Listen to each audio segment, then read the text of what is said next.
Bismillahirrahmanirrahim. Assalamualaikum warahmatullahi wabarakatuh. Selamat malam semuanya. Apa kabar? Alhamdulillah semua kita dalam keadaan sehat walafiat. Oke, malam ini kita akan lanjutkan kuliah tentang konsep teknologi dengan tema kajian Quality Function Deployment.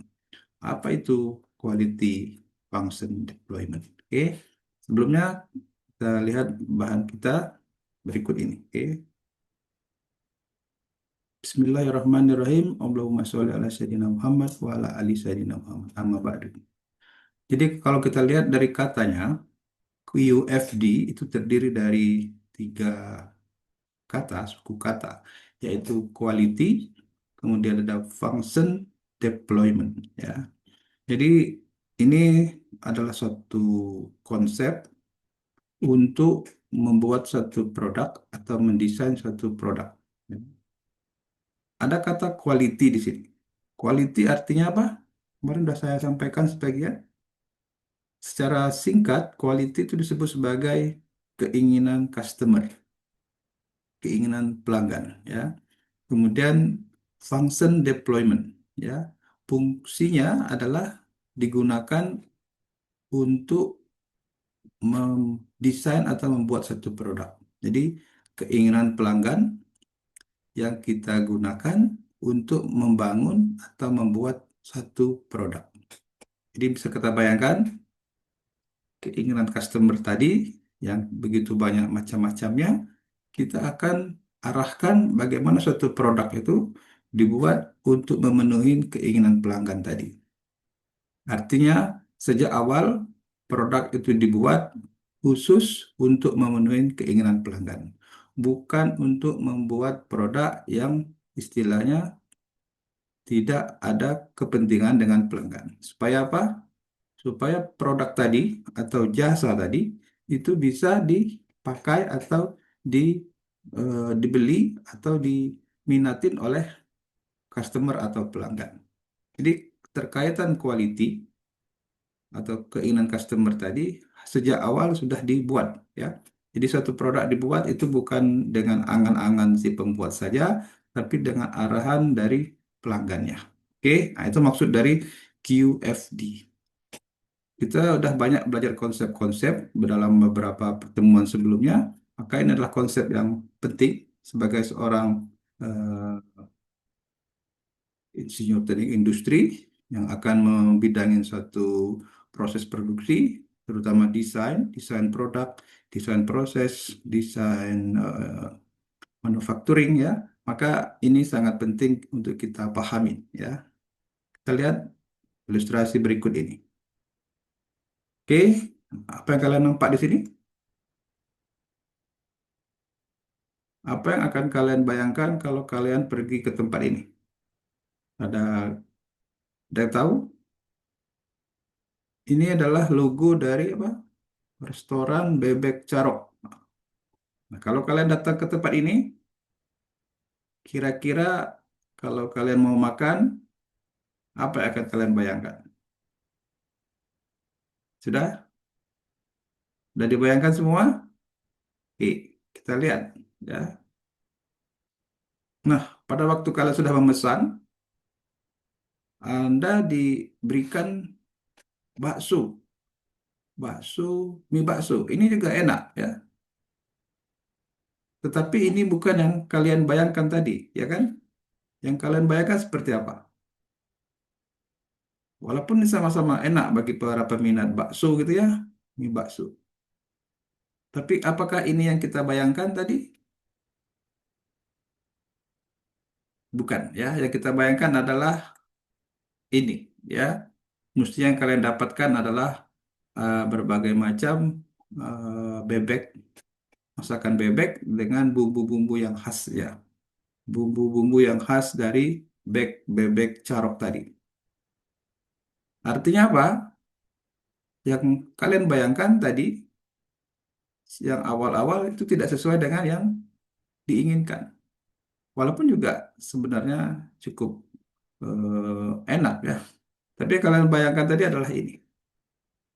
Apa yang akan kita rasakan? Yang kita rasakan barangkali kekecewaan karena keinginan kita yang sudah begitu lama menunggu, tiba-tiba yang datang adalah hal yang berbeda. Jadi dikatakan ini bakso tadi itu tidak berkualiti, bukan baksonya, tapi karena keinginan pelanggan tadi adalah ini.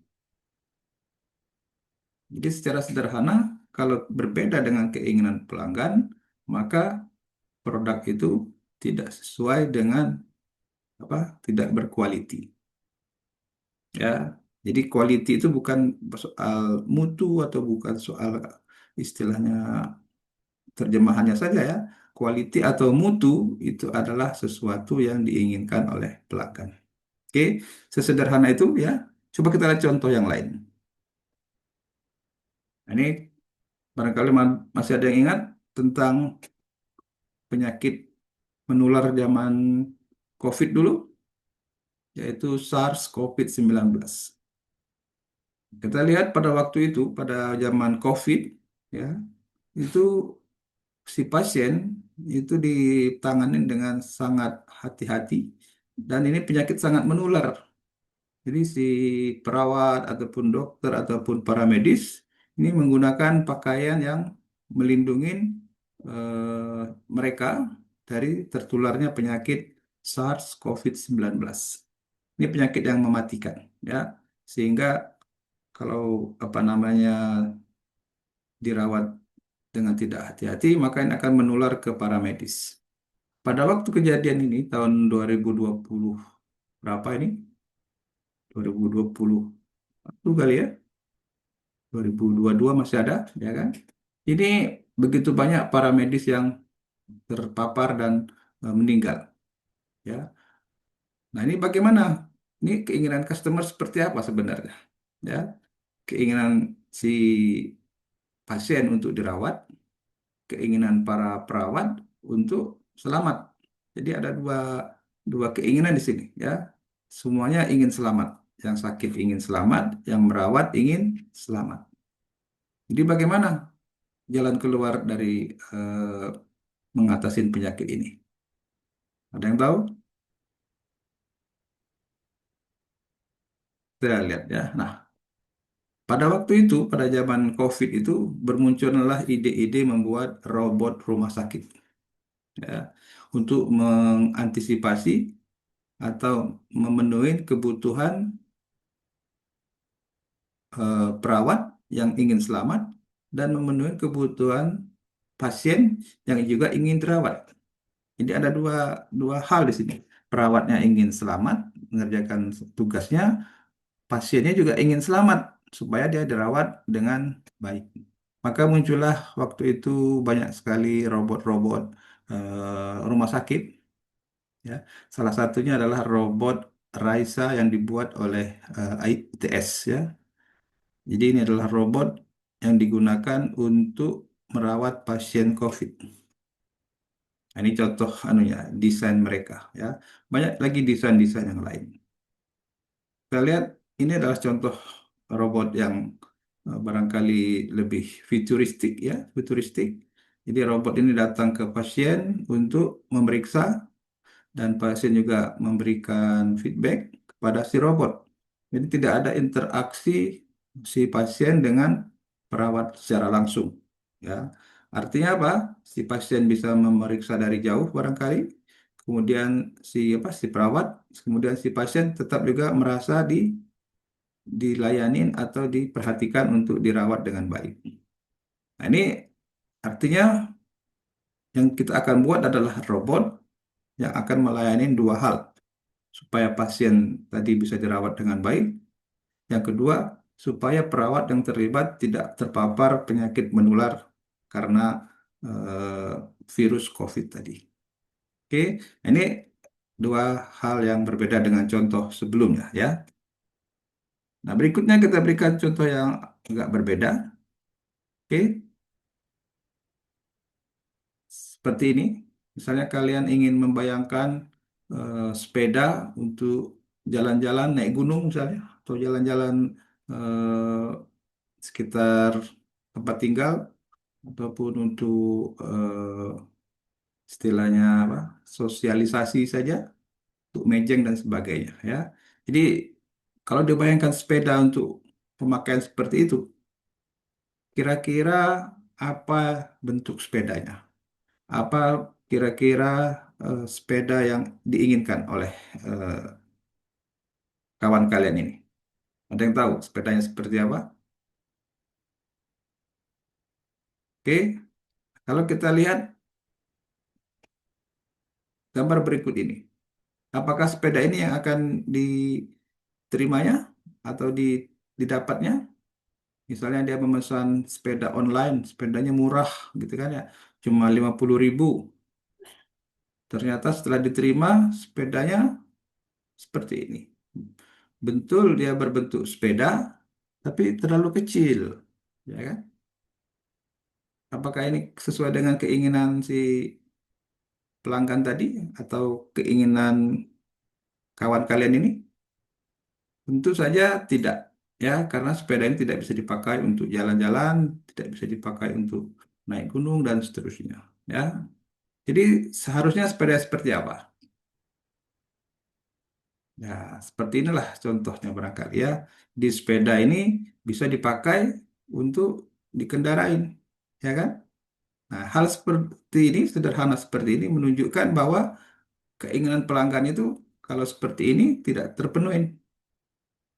Jadi pelanggan yang ingin naik sepeda, tapi sepeda didapat tidak bisa dinaikin. Kalau sepeda ini yang seharusnya bisa didapatkan. Nah, sesederhana itulah bagaimana keinginan pelanggan ya itu harus kita akomodasi ya. Jadi membuat produk atau suatu produk baik itu produk itu jasa maupun tadi makanan ataupun sepeda ataupun tadi robot ataupun alat yang untuk memelihara atau merawat pasien itu semuanya adalah keinginan pelanggan dengan spesifikasi yang tertentu ya, contohnya di sepeda ada sepeda gunung kah, ada sepeda untuk jalan-jalan di kota kah, atau sepeda untuk anak-anak, ini kan berbeda-beda. Nah, pelajaran kita hari ini adalah bagaimana produk tadi se- yang kita buat itu sesuai dengan keinginan dari pelanggan. Kenapa ini penting ya, kenapa ini penting kita lakukan, supaya apa, supaya produk itu laku dijual ya, supaya produk itu eh, bisa digunakan. Kalau ini tadi tidak bisa digunakan, ya kan? Tapi buat souvenir bagus ya, barangkali laku dijual tapi tidak sesuai dengan keinginan pelanggan ya. Nah, kita lihat bagaimana kita membuat produk seperti itu. Oke, itu konsepnya. Jadi latar belakangnya, produk yang bagus bukan hanya teknis sempurna, tapi juga memuaskan pelanggan. Yang pertama tadi contohnya bebek carok yang disajikan adalah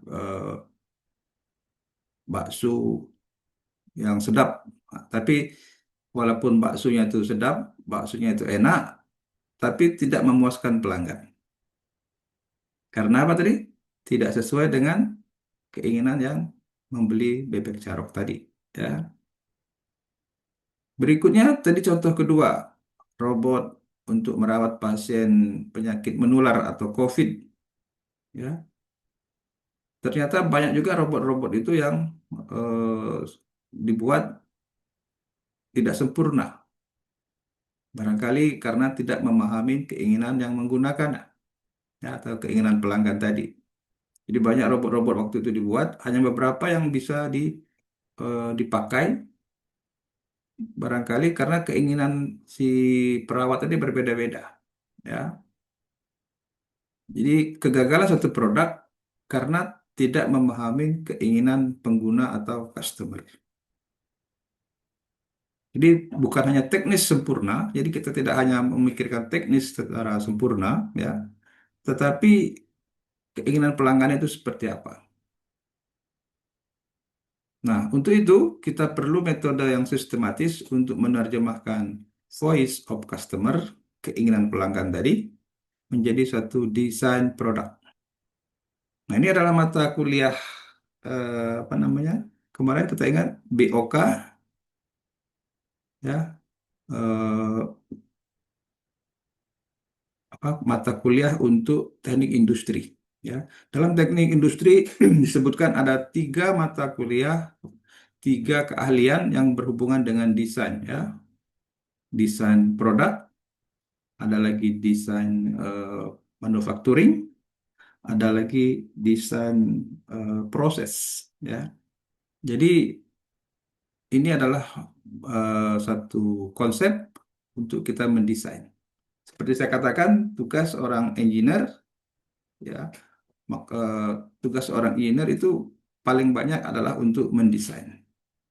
Jadi harapan saya bahwa dengan konsep QFD ini, kalian bisa berpikir lebih eh, sistematis, ya, dalam melihat bagaimana suatu produk dibuat agar produk itu laku, dijual, dan sesuai dengan keinginan pelanggan. Oke, nah itu yang jadi latar belakangnya. Kira-kira gimana? Bisa ditangkap idenya? Sekarang bagaimana teknisnya? Ini teknisnya agak rumit sedikit ya. Saya harap kalian tidak terlalu cepat mengatakan ini sulit ya, karena ini konsep yang baru ya buat kalian, gitu ya. Tapi ini mudah-mudahan bisa ditangkap idenya, kemudian juga akan kalian praktekkan suatu saat nanti ya, misalnya untuk membuat skripsi kalian, atau di tempat kerja kalian, atau kalian ingin membuat suatu produk yang khusus ya, ini bisa digunakan. Oke, bagaimana cara eh, melaksanakannya? Nah, ini adalah konsep dari QFD. Di sini kita ada 4 rumah. Ya. 4 rumah ini terdiri dari perencanaan produk, kemudian perencanaan penerapan desain, perencanaan proses, dan perencanaan produksi. Jadi semuanya adalah berisi perencanaan, perencanaan. Ya.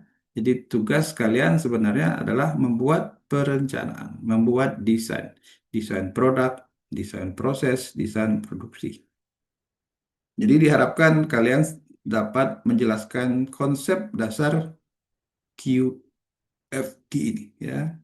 Kemudian memahami hubungan antara kebutuhan pelanggan dengan karakteristik produk. Jadi keinginan pelanggan tadi itu kita terjemahkan menjadi karakteristik produk. Ya. Kemudian dapat mengetahui manfaat QFD dalam perancangan sistem industri. Ini kan sistem industri ini, ya kan? Jadi QFD ini bisa kita gunakan dalam mengembangkan bagaimana industri itu berjalan, ya. Dan mengaitkan QFD dengan peran kalian sebagai insinyur teknik industri. Oke, jadi peran kalian sebagai insinyur teknik industri adalah mendesain suatu produk, merencanakan suatu produk, menerapkan desainnya, merencanakan prosesnya, dan merencanakan produksinya sehingga produk tadi sesuai dengan keinginan pelanggan. Nah, kalau kita lihat kotak ini lebih cermat ya, kotak pertama. Kotak pertama ini ada yang sebelah kiri ini ada suara pelanggan.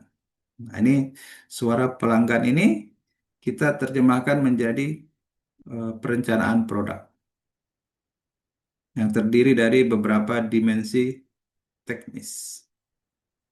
Ya. Kemudian di atasnya ada atap.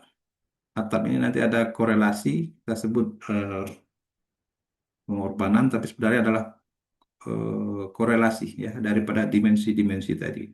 Jadi intinya adalah keinginan pelanggan tuh, contohnya tadi eh, bebek carok. Bebek carok tuh keinginan pelanggan contohnya ya, bebeknya itu tidak apa, tidak bau kali ya.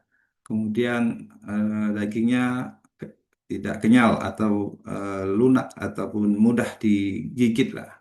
Kemudian apalagi tadi tidak bau, tidak kenyal, kemudian eh, rasanya enak, ya.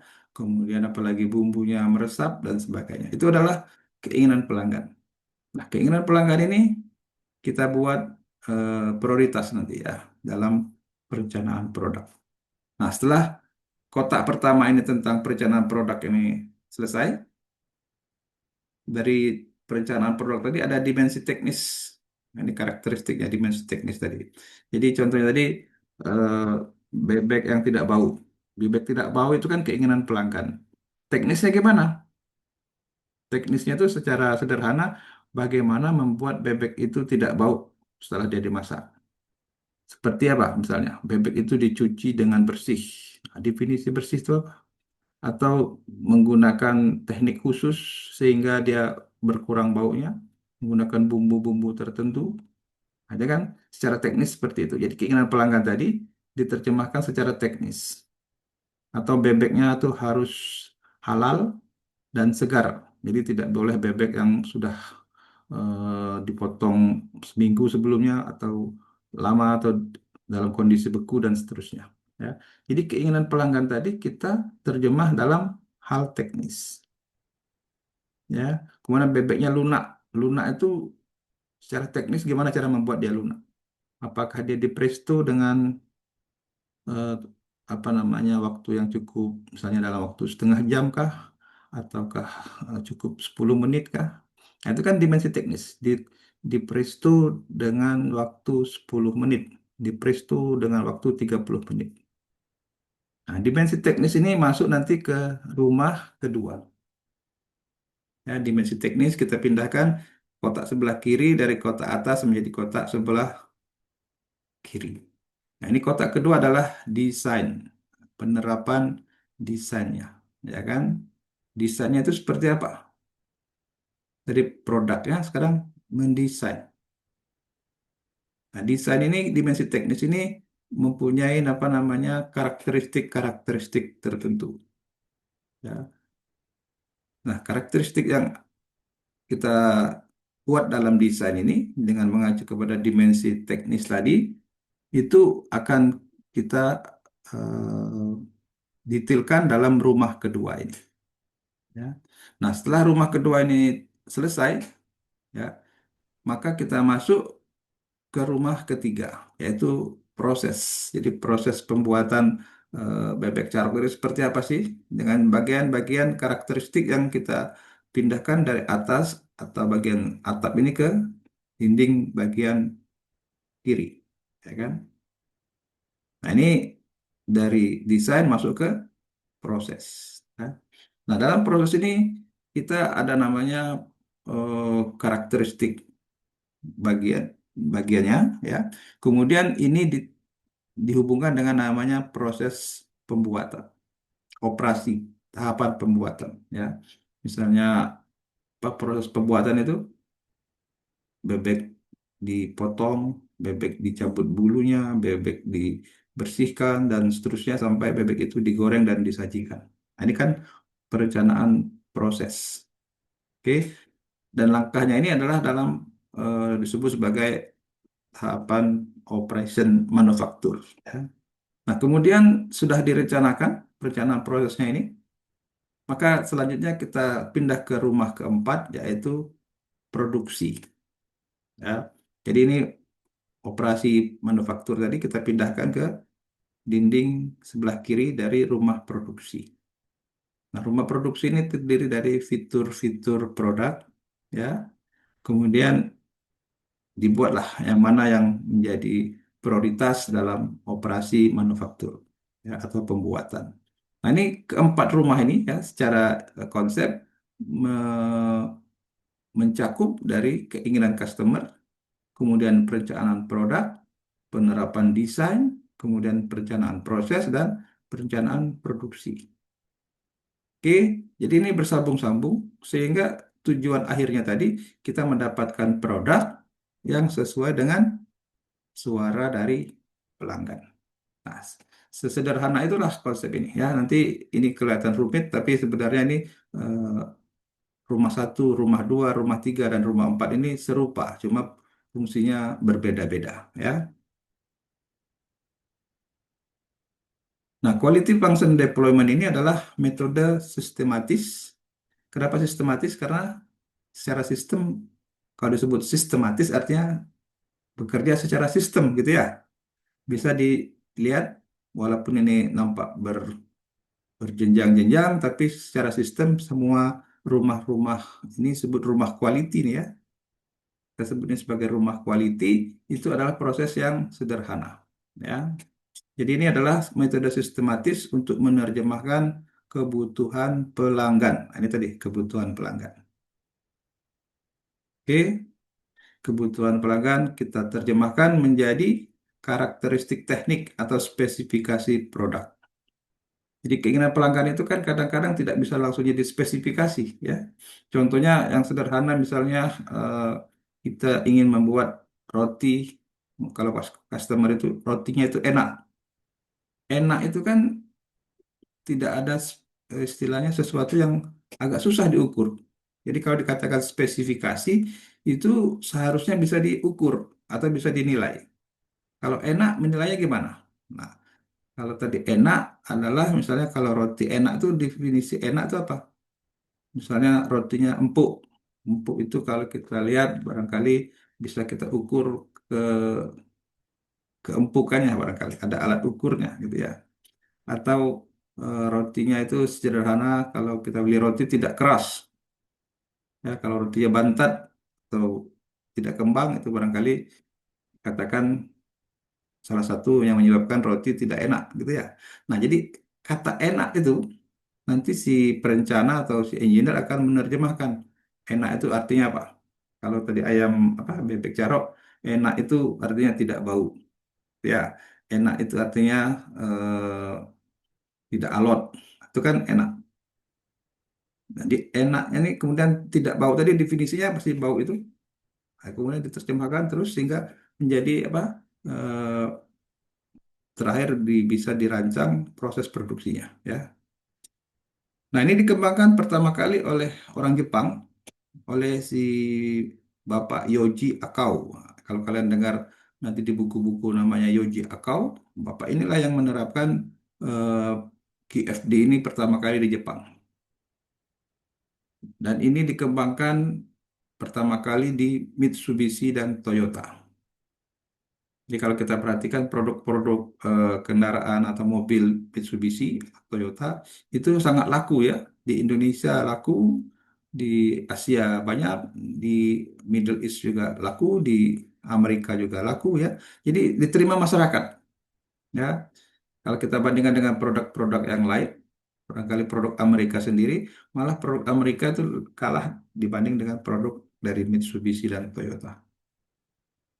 Ternyata mereka membuat mobil itu awal-awalnya adalah concernnya adalah bagaimana suara pelanggan itu diterjemahkan menjadi eh, produk, desain, proses, dan produksi secara konsisten. Ya, seperti itu. Oke. Nah, filosofi QFD ya dari cerita kita tadi, filosofi QFD ini akan menuntun kita untuk menunjukkan siapa pelanggan kita. Misalnya kita ingin membuat produk bayi ya. Produk bayi itu pelanggannya siapa? Pelanggannya apakah bayi? Apakah kita akan bertanya tentang produk itu kepada bayi-bayi? Tentu tidak, karena bayi tidak bisa memberikan feedback atau memberikan apa namanya input. Jadi kalau ingin membuat produk bayi, maka pelanggan kita itu berasal dari ibu-ibu yang punya bayi ataupun dokter-dokter anak yang merawat bayi ataupun misalnya lembaga-lembaga yang menerima penitipan bayi. Nah, itu disebut pelanggan kita, ya kan? Kalau itu produk bayi. Kemudian kita juga perlu menanyakan apa yang mereka inginkan. Jadi si ibu bayi, kemudian perawat bayi atau dokter anak, kan? Kemudian lembaga-lembaga di penitipan anak atau eh, pendidikan apa namanya anak-anak itu, ya. Bagaimana apa yang mereka inginkan? Nah, setelah itu pelanggan sudah kita identifikasi apa yang mereka inginkan. Nah, berikutnya bagaimana kita bisa memenuhi keinginan itu dengan desain dan proses yang efektif. Ini ada namanya efektif. Efektif itu artinya apa? Efektif itu artinya memenuhi target, itu efektif. Kalau efisien adalah dibuat secara ringkas, cepat, murah, cepat, tepat sasaran. Nah, kalau efektif itu adalah memenuhi targetnya, ya. Jadi filosofi QFD adalah alat komunikasi antara pelanggan, desain, dan produksi. Nah, itu yang akan kita apa namanya praktekkan nanti kalau kita membuat satu produk. Oke, bisa ditangkap ini ya, idenya ya. Ada pertanyaan sampai sini? Kalau kalian punya pertanyaan, ada yang tidak jelas, nanti di videonya kalian berikan komentar berupa pertanyaan. Saya tidak paham di sebelah sini, Pak. Nah, gimana ini ya, apa namanya penjelasannya? Oke, jadi saya harap kalau ada nanti videonya di apa namanya di upload ke YouTube ya, kalian bisa memberikan komen di situ ya. Jangan hanya menonton, tapi berikan juga komennya ya. Jadi kalau kita ulang lagi dengan gambar yang sama ini, beberapa prinsip dasar QFD itu apa? Pertama, mendengarkan suara pelanggan. Jadi pelanggan itu harus didengar, ya kan? Kapan pelanggan itu akan bersuara? Pertama, kalau dia kecewa, ya kan?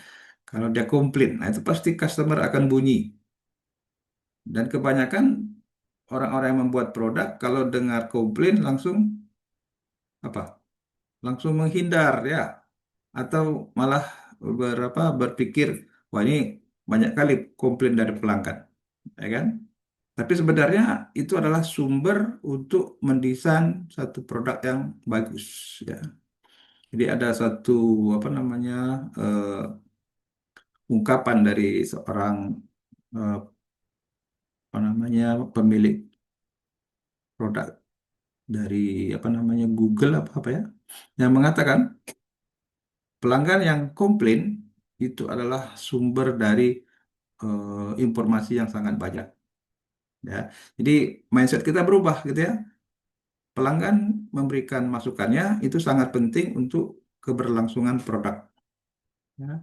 Sehingga mendengarkan pelanggan atau mendengarkan voice of customer itu vital, ya, sangat penting. Bagaimana pelanggan memberikan masukan kepada suatu produk, ya. Kemudian ini tugas pertama tadi mendengar. Kenapa manusia itu harus mendengar? Banyak mendengar daripada banyak bicara, ya. Jadi mendengar itu kalau kalian perhatikan kita punya dua telinga, satu mulut. Artinya mendengar itu harus lebih banyak 100%, dua kali lipat daripada bicara. Oke. Yang kedua tadi hasil mendengar tadi mengubah VOC menjadi apa? Engineering karakteristik. Nah, ini kerjaan kalian lah ini ya. Tadi misalnya tadi bebeknya bau. Nah, langsung kita ini kan karakteristik yang dikatakan tidak bau itu apa? Maka dilakukan beberapa uji kenapa dia bau. Kemungkinan karena tidak segar lagi sehingga bau, atau cara membersihkannya sehingga ada kotoran yang melekat juga bisa bau, atau memang ciri khas baunya itu yang barangkali tidak disukai. Ini ada karakteristik teknik yang perlu kita antisipasi ya dalam satu produk. Kemudian tadi kita buat namanya prioritas, ya. Jadi dari banyak keinginan pelanggan tadi, dari banyak karakteristik tadi, yang mana yang jadi prioritas? Kenapa kita perlu prioritas? Karena prioritas ini akan membuat suatu pekerjaan itu lebih terarah, gitu ya. Kalau misalnya ada keinginan pelanggan itu ada 10 misalnya, apakah 10-nya itu penting? Ya kan? Apakah 10 itu harus diselesaikan dengan segera? Misalnya tadi bebeknya itu eh, bau, dan lagi ada ingin bebeknya itu crispy. Mana yang lebih penting antara bebeknya tidak bau sama crispy? Jadi kita selesaikan dulu yang penting tadi. Yang prioritas adalah barangkali bebek itu bagaimana supaya tidak bau. Crispy barangkali menyusul yang kedua, ya kan? Atau yang ketiga, masalah bumbunya. Mana yang lebih penting, bumbu yang enak, pedas, atau yang crispy? Nah, yang dikatakan prioritas adalah bagaimana kita menyusun satu proses itu sehingga kita mendulukan yang penting buat pelanggan. Ini disebut prioritas. Nah, baru berikutnya kita mengintegrasikan apa tadi? Desain, produksi, dan kualitas tadi. Kualitas tadi apa? Keinginan pelanggan. Ingat ya, definisi kualitas adalah keinginan pelanggan atau suara pelanggan. Nah, ini adalah prinsip dasar dari apa? QFD. Nah, ini contoh sederhana ya. Ini ada saya buatkan contoh yang agak teknis ya, bukan bebek lagi ya. Ini contohnya kamera digital yang murah atau ekonomis supaya bisa menjawab kebutuhan pengguna dengan harga terjangkau. Kalau sekarang kan ada kamera HP gitu ya. Jadi barangkali kita terjemahkan kamera HP yang ekonomis atau kamera HP yang terjangkau, HP-nya murah tapi kameranya bagus. Jadi ada beberapa pelanggan itu beli HP karena tertarik dengan kameranya. Nah, sekarang kita lihat kamera yang istilahnya yang bukan HP lah ya, tetapi kameranya ini murah, kemudian hasilnya bagus. Nah, kita lihat apa kebutuhan pelanggan. Pertama, misalnya hasil foto cukup jelas. Nah, ini biasalah. Kalau kita ingin foto, kabarnya jelas. Jangan susah sekali mendapatkan foto yang jelas. Kemudian mudah digunakan.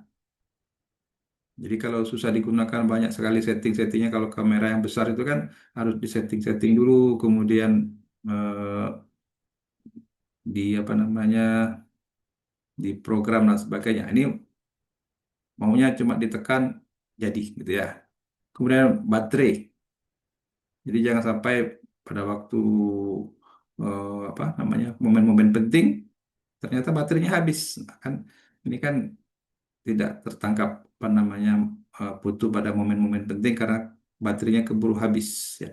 Kemudian ini ringan dan portable. Portable itu artinya sederhana ya, bisa dibawa kemana-mana, portable ya, ringan. Kemudian bisa terhubung ke HP. Nah, ini juga ada kamera-kamera yang eh, semi profesional, jadi bisa dihubungkan langsung ke HP atau ke laptop.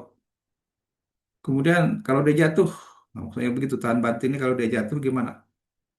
Misalnya agak agak apa namanya agak buru-buru tersandung dan sebagainya jatuh. Nah, kira-kira bagaimana? Nah, ini adalah disebut sebagai keinginan pelanggan untuk kamera digital yang ekonomis. Ini keinginan pelanggan, what?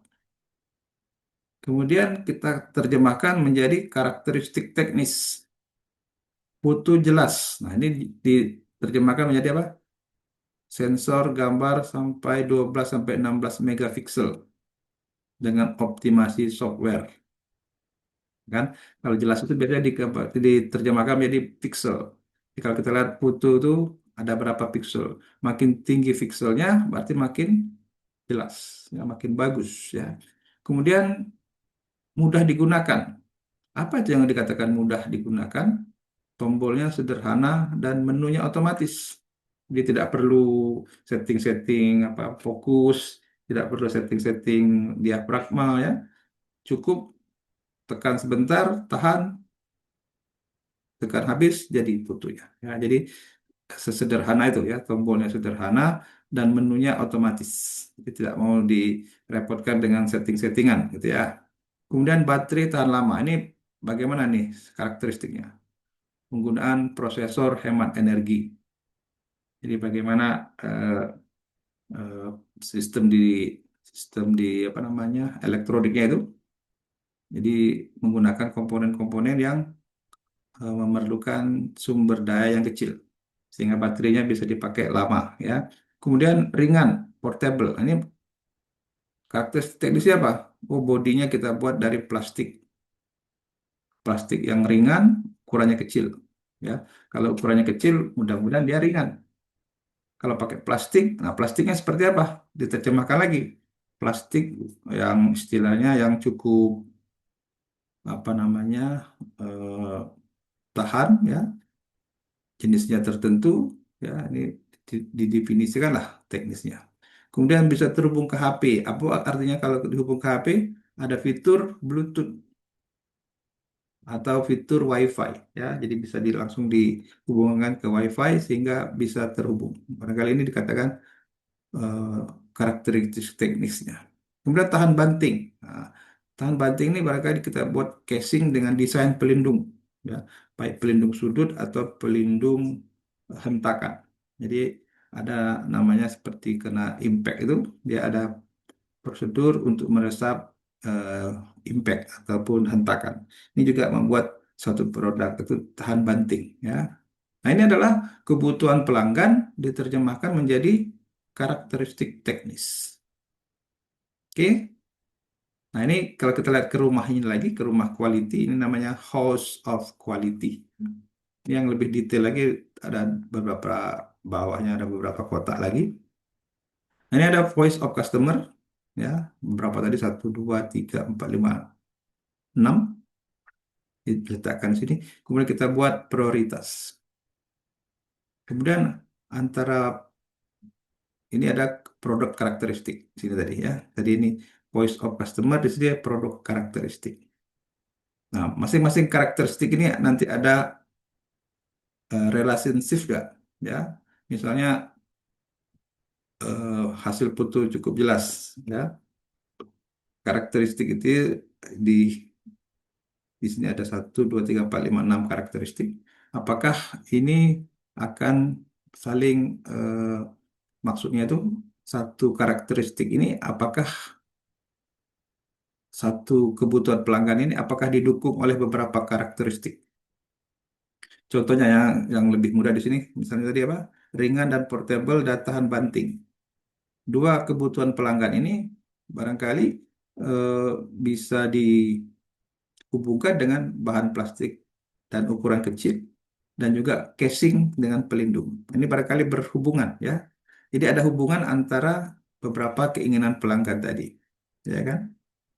Bisa terhubung ke HP. Apakah ada hubungannya dengan ukuran sensor? Kalau ukuran eh, filenya itu besar, barangkali eh, hubungan ke HP-nya jadi lambat, ya kan? Apakah bisa ada cara, walaupun gambarnya itu ukurannya besar, karena pixelnya besar, itu mudah diakses ke Bluetooth atau bagaimana? Jadi yang dikatakan relationship ini hubungan antara kebutuhan pelanggan dan karakteristik tech di sini. Nah, di sini, ya. Kemudian baru kita apa namanya prioritaskan, kemudian ada komen-komen lain di sini, ya. Kemudian di atasnya ada interaksi. Jadi interaksi itu artinya ada saling menguatkan atau tidak ada interaksi sama sekali. Ya. Nah, ini yang dikatakan sebagai interaksi matrik. Contohnya tombol sederhana. Apakah ada interaksinya dengan bodi plastik ringan? Barangkali tombol dengan bodi plastik tidak ada hubungannya. Tapi kalau tombol sederhana dengan eh, fitur Bluetooth, barangkali ada hubungannya. Nah, itu dikatakan interaksi. Ya. Dia produk karakteristik atau karakteristik teknis di atas barangkali ada berinteraksi, saling menguatkan atau tidak ada interaksi. Ya. Kemudian ada lagi value. Nah, ini value yang artinya kalau disebut value itu artinya nilai tambah ataupun competitiveness-nya. Ya, seperti apa nilai tambahnya. Oke, kita lanjutkan ya. Nah, ini hasil dari rumah quality dari produk kamera yang tadi apa ekonomis, ya, digital ekonomis. Nah, ini barangkali kamera digital yang sering kita lihat digunakan, ya, dia kecil kecil saja, kemudian ringan dan hanya menggunakan satu tombol saja, ya kan. Kemudian ada blitznya, ada pun eh, zoomnya itu otomatis, ya.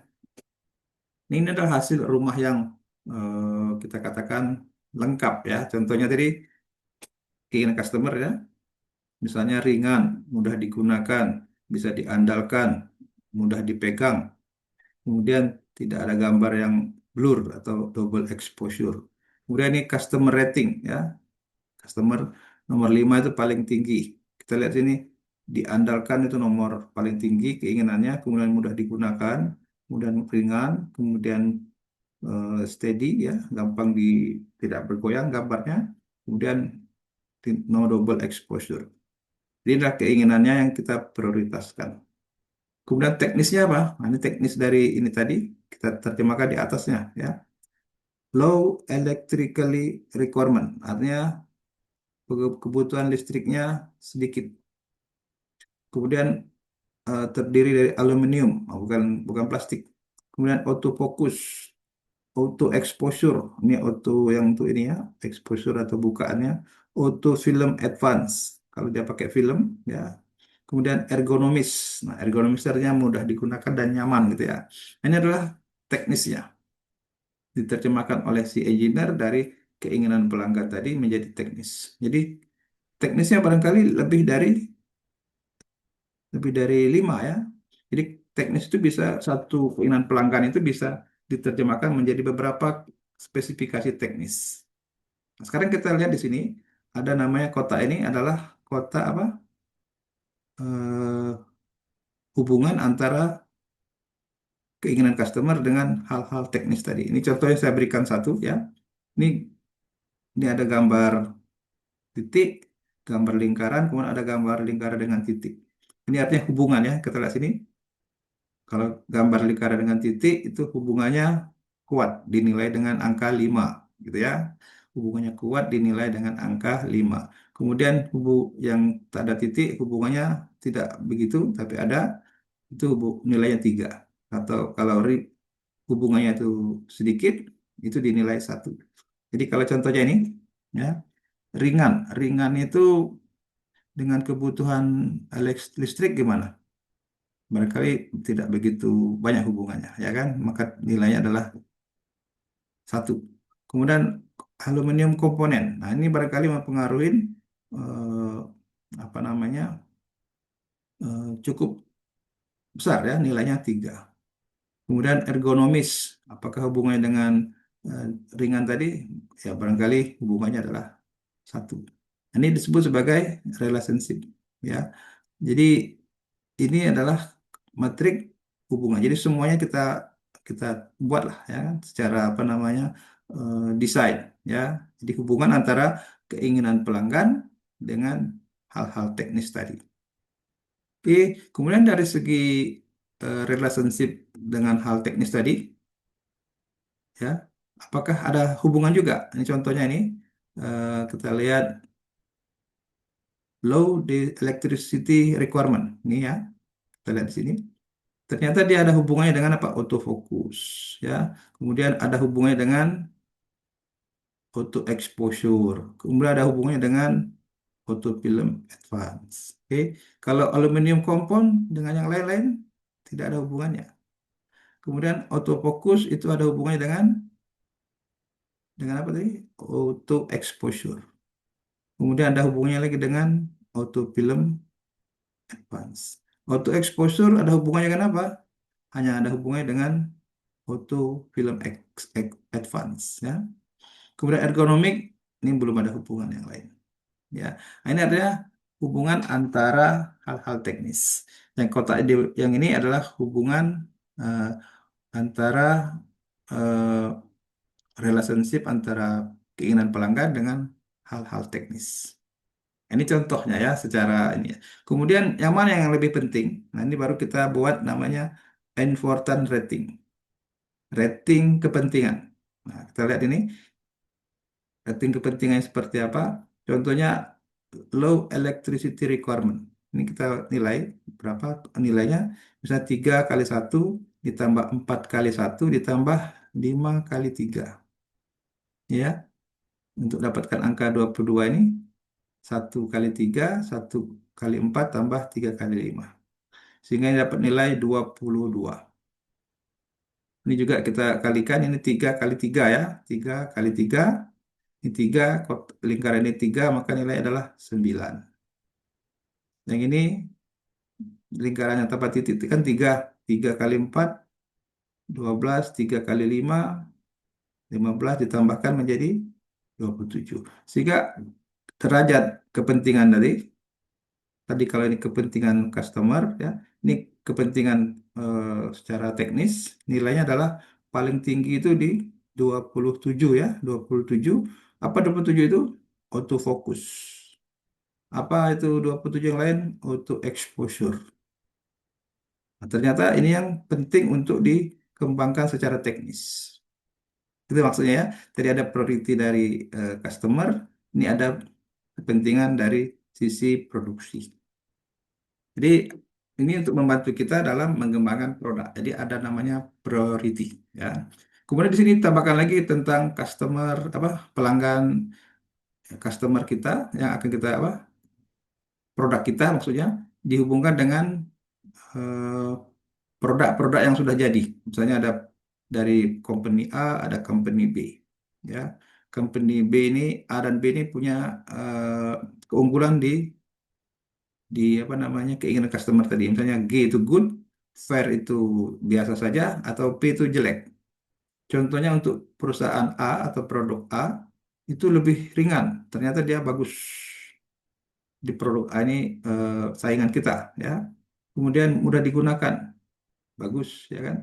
Kemudian ini kita lihat produk B ringan, tidak bagus, fair, poor, gitu ya. Easy to use, poor. Barangkali dari dua pelanggan ini atau dua pesaing ini, kita bisa lihat mana sebenarnya pesaing kita. Kita ingin membuat produk yang lebih bagus dari si A dan juga lebih bagus dari si B dan juga sesuai dengan keinginan customer. Jadi ini pembanding ini akan membantu kita menunjukkan mana yang akan kita capai supaya produk kita itu bisa bersaing. Paling tidak kita punya produk itu GG, ini juga jadi G, ini juga jadi G. Semua dibuat menjadi good. Nah, ini jadi patokan kita membuat satu produk. Jadi produk itu dibuat sesuai dengan keinginan customer dan juga kita lihat bagaimana pesaing kita, ya, pesaing untuk produk yang sejenis. Nah, itu ini akan membimbing kita sebagai desainer atau sebagai engineer untuk mengembangkan suatu produk. Oke, mudah ya. Jadi ini perlu latihan seperti kalian naik sepeda lah ya. Jadi checklistnya apa? Checklistnya adalah pertama, identifikasi keinginan pelanggan.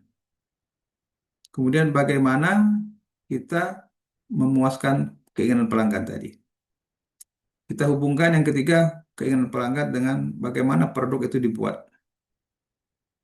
Kemudian kita hubungkan hubungan antara eh, keinginan-keinginan dalam proses pembuatan.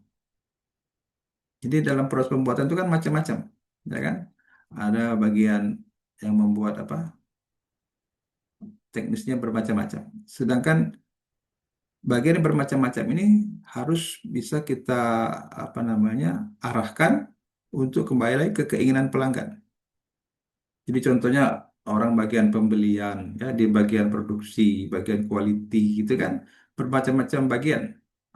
Apakah ke masing-masing bagian ini fokus untuk customer atau tidak? Ini harus kita identifikasi. Ya. Kemudian kita kembangkan rating dari pengembangan. Kemudian kenapa kita buat rating lagi? Tadi ada priority pelanggan, sekarang rating. Artinya kalau kita produksi, tidak semua itu eh, harus segera diselesaikan. Keterbatasan sumber daya, keterbatasan biaya gitu ya. Maka ini kita perlu dibuat rating juga supaya hasilnya itu cepat dan memenuhi keinginan dari produksi. Kemudian kita juga mengevaluasi kompetisi produk yang lain dan kita akhirnya mengcompare performance yang sesuai dengan masalah eh, technical ya, performance dengan atribut yang diinginkan oleh pelanggan. Nah, ini adalah checklist dalam kita mengembangkan QFD. Oke, sekarang kita lihat secara apa ringkas ya.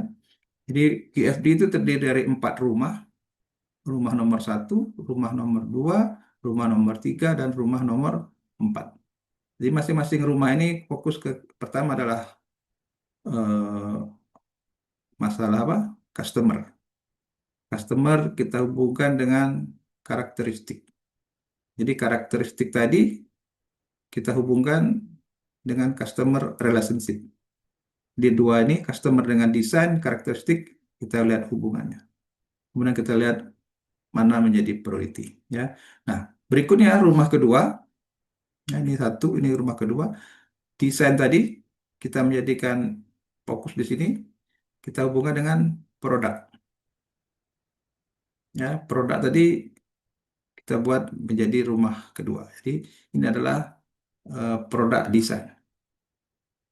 Oke, rumah ketiga kita jadikan produk tadi, produk ini menjadi ini produknya pindah ke samping ya, hubungannya dengan desain proses. Tadi desain produk menjadi desain proses. Kemudian proses tadi kita hubungkan dengan eh, proses kontrol atau manufacturing design. Bagaimana cara membuatnya? Ini prosesnya, ini kontrolnya. Kemudian bagaimana hubungan antara proses dan sistem kontrol ini. Jadi keempat rumah ini kita selesaikan satu-satu.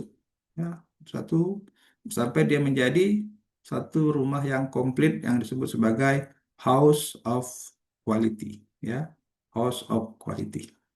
Ini nanti eh, kalian bisa praktekkan ya dengan contoh-contoh yang bisa kalian pilih nanti ya.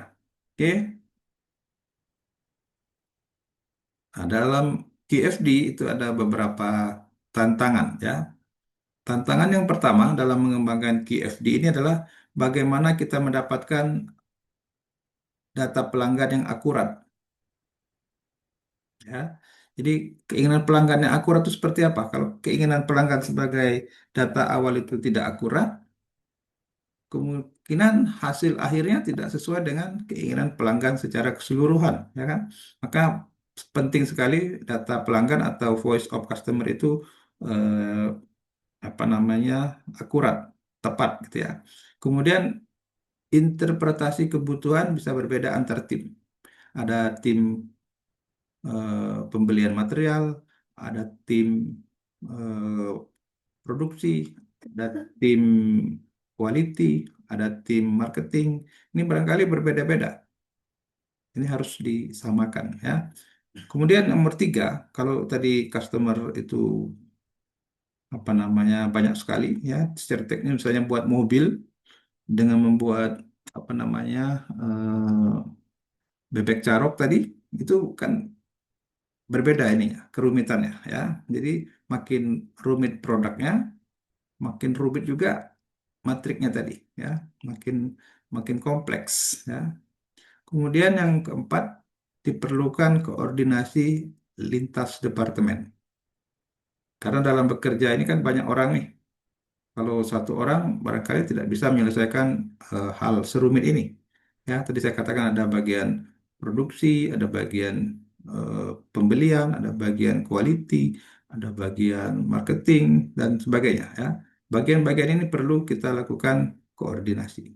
Nah, ini adalah tugas atau tantangan yang kalian hadapin dalam mengembangkan QFD ini.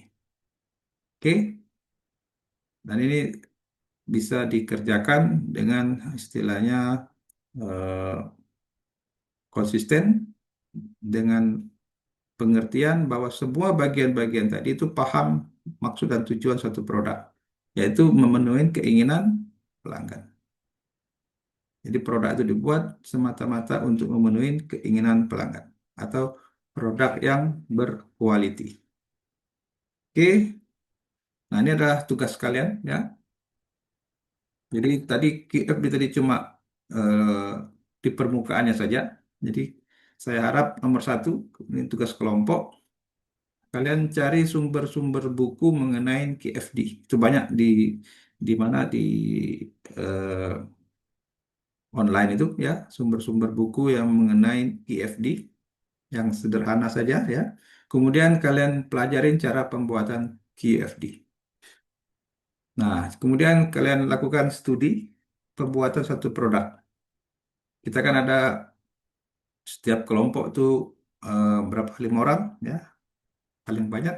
Nah, setiap kelompok memilih satu produk yang akan kalian rancang, yaitu contohnya tempat parkir motor, kantin kampus, nasi uduk, gado-gado, helm, tas kuliah, toilet di pasar. Nah, ini ada cuma Saya berikan satu, dua, tiga, empat, lima, enam, tujuh produk. Ya, jadi masing-masing kelompok itu memilih satu produk. Ya, dan ketua kelas pastikan tidak ada produk yang sama. Ya kan? Jadi kalau misalnya dipakai di kelas itu ada empat kelompok, berarti dipilihlah empat produk saja. Oke. Dan kalian buat KFD dengan apa namanya lengkap, ya, yang sesuai dengan yang kalian pelajarin di buku atau kuliah ini. Kemudian lakukan presentasi kelompok, dan direkam seperti biasa, ditampilkan dalam YouTube, ya, dibuat presentasi yang bagus, ya, supaya menarik untuk ditonton dan juga mudah dipahami. Oke, itu tugas untuk kuliah kita kali ini. Kemudian ini ada beberapa contoh, satu contoh saja, pembuatan sepeda, apa namanya, sepeda gunung, ya. Ini contohnya sepeda gunung, ada beberapa spesifikasi di sini, ya, istilah-istilahnya lah. Ada, remnya, ada batnya, ada apa namanya pedal, ada rantai dan sebagainya. Ini contoh sepeda gunung, ya. Nah, ini VOC, ya, ini customer request. Nah, ya, ini customer requestnya, kemudian ini bisa saja ditampilkan tidak lengkap gitu, ya, sepotong-sepotong gitu. Misalnya degree of importance, ini keinginan customer tadi dibuat secara lebih lebih rumit, angka-angkanya bukan 1, 2, 3, 4, tapi ada 2,0, 3,2, terserah kan, ya. Kemudian ini adalah hal teknis tadi, ya. Ini kemudian ini ada benchmarking. Benchmarking ini adalah saingan. Saingan dari produk ini ada merek Royal, ada pabrik A, ada pabrik B. Nah, ini adalah assessment target. Nah, ini assessment targetnya, ya. Ini contoh. Jadi matrik ini bisa apa namanya, bisa berubah-ubah sesuai dengan praktek dari si perusahaan, ya. Ini contoh pabrik sepeda, ya. Nah, ini contohnya tadi, ya, yang dipindahkan menjadi custom request tadi. Contohnya tadi apa? Filling refinement, ya. Nah, ini kemudian ini hal hal apa tadi? Hal teknis, ya. Dari kenyamanan, mudah dirubah-rubah, sales service, kemudian keselamatan. Nah, ini dibuat hubungannya, ya kan? Kemudian ada ukuran teknisnya dan sebagainya. Ini bisa kalian pelajarin pelan-pelan, ya. Jadi customer request, jadi apa lagi namanya? Function deployment-nya, ya, penggunaannya. Kemudian ini ada berikutnya lagi, ya, hubungan-hubungannya ini, ya, sehingga ini jadi apa namanya, AHP ataupun prioritas pengembangannya. Nah, ini sudah mulai jadi gitu, ya. Nah, seperti itu jadinya, ya. Ini rumah quality yang lebih lengkap gitu, ya. Jadi ini keinginan pelanggan secara performan, ada lagi secara tampilan gitu, ya. Kemudian sini ada macam-macam lah, ada reasonable cost, harga barangkali, kemudian aerodinamis, kemudian tampilan yang bagus, kemudian tahan karat, performanya ringan, kuat, dan durable, ya. Ini baru, ini keinginan apa, secara teknis, ya, dari segi material, dari segi proses. Kemudian ada hubungan sini, relationship-nya, ya, strong, medium, weak. Nah, ini kan, dan seterusnya. Jadi ini adalah eh, gambaran bagaimana satu produk sepeda tadi dibuatkan KFD-nya. Ya. Oke, kuliah ini hanya memberikan apa namanya, ide, ya, bagaimana satu produk dibuat itu berasal dari apa tadi, keinginan pelanggan yang diterjemahkan jadi hal teknis. Hal teknis tadi kita kembangkan menjadi desain produk, kemudian desain eh, proses, dan menjadi desain manufacturing atau pembuatan, sehingga menjadi satu produk yang sesuai dengan keinginan pelanggan. Jadi keinginan pelanggan dalam industri itu penting untuk menjadi patokan supaya produk itu dibuat, laku, dijual, ya, dan bisa eh, memenuhi keinginan pelanggan secara maksimal. Oke. Nah, itu saja kuliah kita hari ini. Mudah-mudahan bisa kalian praktekkan dan bermanfaat. Oke, terima kasih atas perhatiannya. Tetap semangat. Assalamualaikum warahmatullahi wabarakatuh. Alhamdulillah ya Rabbil alamin.